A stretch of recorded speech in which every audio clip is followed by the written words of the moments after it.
Hello everyone, welcome to my channel Hacker Factory.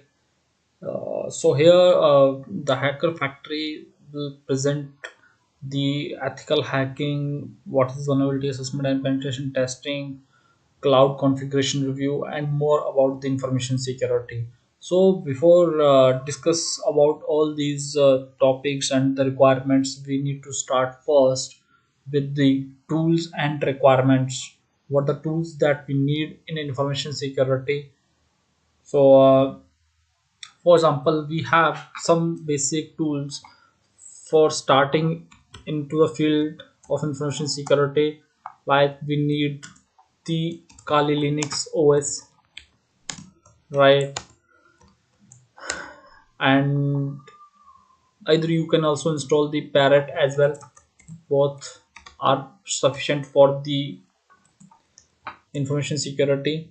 And to install this, we can either install this Kali Linux into our virtual machine, or we can direct install into the base machine, right? So mostly we prefer the VirtualBox or VMware.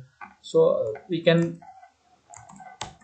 write here like VirtualBox and VMware, right? It's your wish, whatever you want to use for the Kali Linux, either it's a VirtualBox or a VMware. So suppose here on my desktop you guys can see there is Oracle VM VirtualBox. I have installed this VirtualBox into my base machine.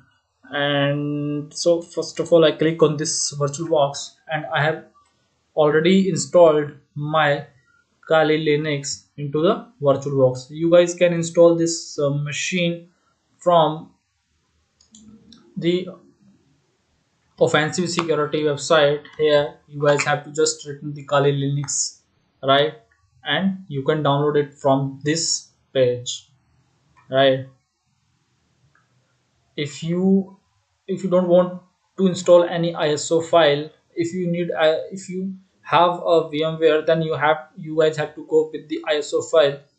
And if you have installed the VirtualBox in your machine, then you have to install the VirtualBox from here, right? You can click on this particular link, and you guys can see here this is the Kali Linux VirtualBox machine,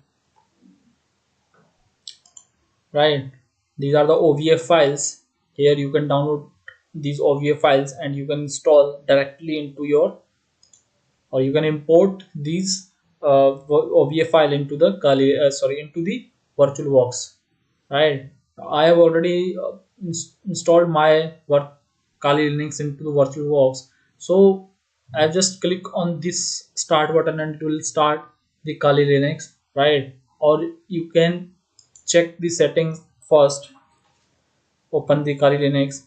You can see here some of the information that you guys know about the basic settings that we need to install before the Kali Linux, right? So you guys can see what the system memory. You can even I mostly, if you have a good configuration laptop, then you can go for the 4 to 6 GB RAM for the Kali Linux. If you have a 16 GB RAM, right, in your base machine, for example, I have a 16 GB RAM, then I have selected here around 3 GB RAM for the Kali Linux VirtualBox, right? And some of the settings are related to network and bridge. There are some network settings. You can select any of the settings. Mostly we'll select the NAT or the bridge, right? So these settings are work according to their setup, right? One of the setting pick the IP addresses from your gateway, and one is pick up from the your base machine. So there is nothing much about this, right? So you can just click on this start button, and here it's opening, right? I already has saved the machine.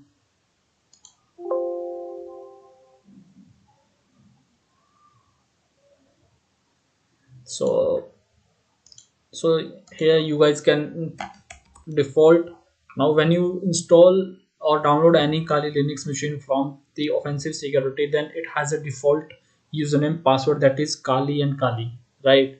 So you can log in with that username password, and after that you can change it to the root and tour, or as well as what password you want to use, right? So here this one is the Kali Linux machine, and this machine uses basically a XFCE environment. There are the different environments these machines have, like previously the Kali uses the Genome environment, but now it uses the XFCE environment, which is a very comfortable, very simple UI, which you can manage, control the tools easily, right? So that's why and it's a it will take a less amount of memory, right? So here I'll show you in the full screen. You guys can also click on view and full screen mode, right? Again, now this way, and here when you click on this particular field, you guys can see the information related to your tools, like there is an information gathering, right? There's vulnerability analysis. When I click on the information gathering, you can see here the DNS analysis. These are the basic tools for information gathering, right? And I will tell you in my other upcoming slides or upcoming sessions that what is the information gathering, what is passive and active information gathering, how we can gather information about any person, any host, anything, right? So these are the techniques that we'll use in that time in information gathering. Like there is a OSINT frame. This is basically a open source intelligence framework. There are a lot of tools for the information gathering, for the passive information gathering. You can gather any kind of information through the OSINT framework, right? There is a SMB analysis, SMTP analysis, right? There is a Dimitri is there. So Dimitri is basically used for the port scanning as well. IKEyscan is basically for the VPN analysis, right? Maltego is a great tool, and where you can gather a much information about anyone or anything, right? Any email address, any domain, anything you can, anything you want, you can do with the Maltego as well. There is a net discover, there is Nmap, right? Nmap is basically a network mapper, and it's the most powerful tool for the port scanning. I'll also tell you guys how we can use the Nmap, right? There is a vulnerability analysis, right? Here you can do vulnerability analysis with Nmap as well. Sparta is there, Nikto is there. You can detect what are the outdated versions, what are the outdated information that the server has, right? So this kind of things you can do with the Nikto tool as well. Some of the web application analysis you can do. So for the web application, without verb suite you can to perform the web application, right? So here is a verb suite, right? Comics is there, SQL map is there for the SQL injection vulnerabilities, right? And web crawlers are there. So there are some automated tools that also when I click on this, you guys can see some of the tools that will scan the application and present the result on the basis of the request. For the database assessment, we have the SQL map again and SQLite database browser, right? For the password cracking, for the password crack attacks tool, we have the offline attacks, online attacks, right? And the password, passing the hash tools as well as we have. So there are a lot of things with the password attacks you can do. Wireless attacks, for the wireless we have the fun Wi-Fi cracker is there, where you can the crack the tools, like sorry, crack the Wi-Fi likes WPA2, WPA, WEP, right? So and this is automated tools. You have just click on this and select the interface, and then you can start the scan with the Wi-Fi phone Wi-Fi cracker. And we have a air crack ng. This is a command line tool and the most powerful tool that is used for the Wi-Fi hacking. And we can also create a fake SSIDs with a lot of tools. Like we have the Kismet is there, guys. We can use this tool. River is there. So uh, so you can create a fake Wi-Fi as well, or there are a lot of things you can do with the while in the wireless attacks. Then we have the reverse engineering. So reverse engineering is a very vast topic where you have to decompile the code and uh, gather the information, what the information behind the codes. Like we have a JDGUI, right? NASM shells are there, Radare 2 is there. So these are the very important tools. And apart from this, we have some of the tools like IDA Pro is there, Oli Debugger is there. So the by using of those tools, you can form the reverse engineering. And then we have some exploitation tool. So exploitation is a very important part. It means how, for example, you found some of the vulnerability. Now you have to exploit that vulnerability. Then how you can exploit? We have some of the framework like Metasploit is there. Using Metasploit, you can exploit the vulnerability, right?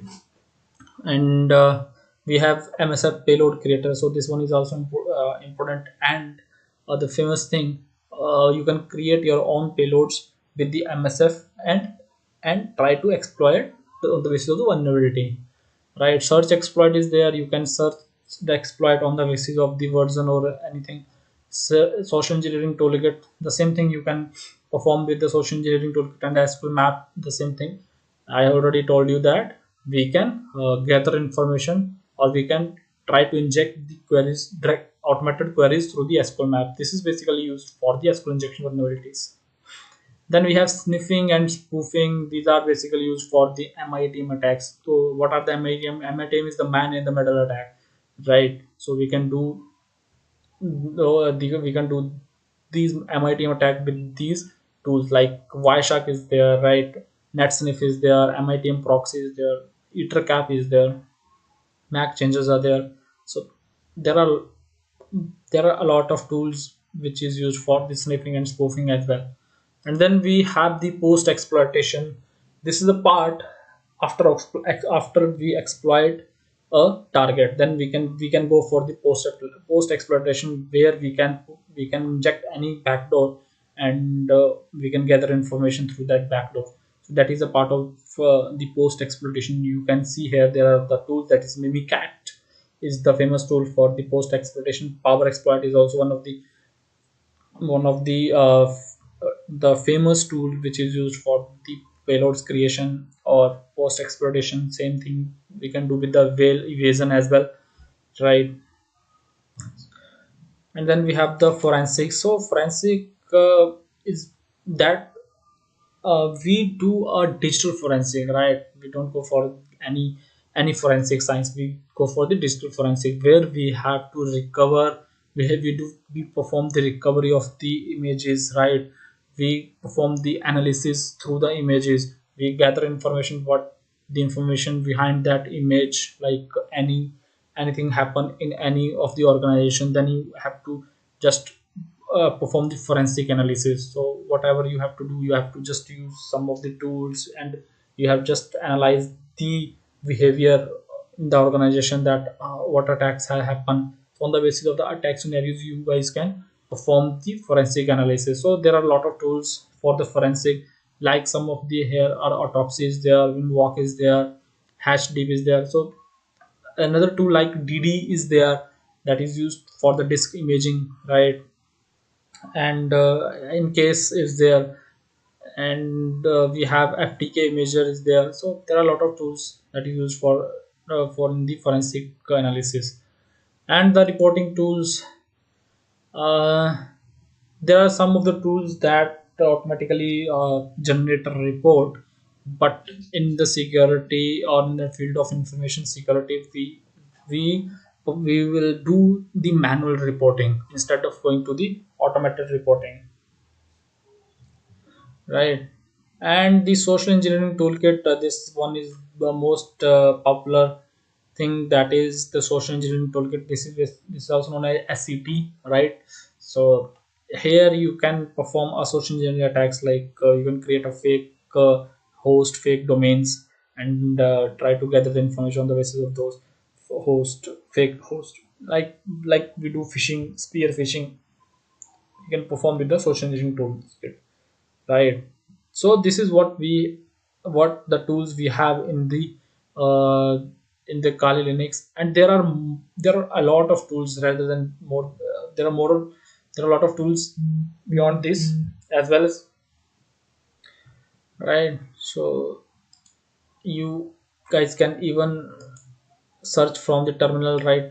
For example, in the terminal you can just I have mentioned a tool name like nmap, right? You can just write a nmap here, and hit enter, and you guys can see the nmap help, what are the switches that nmap used, right? So this is what we can, or we have in the Kali Linux, or rather than the Kali Linux, we have also a Parrot OS Backbox is there. So these are the another flavor of the security OS. Right? You can even you can also go for the Parrot as well, but I recommend mostly for the Kali Linux because it's mostly handy and you can install, you can use the tool easily. So that's why most of the hackers use Kali Linux for the ethical hacking as well. So thank you guys. I hope you would like my session.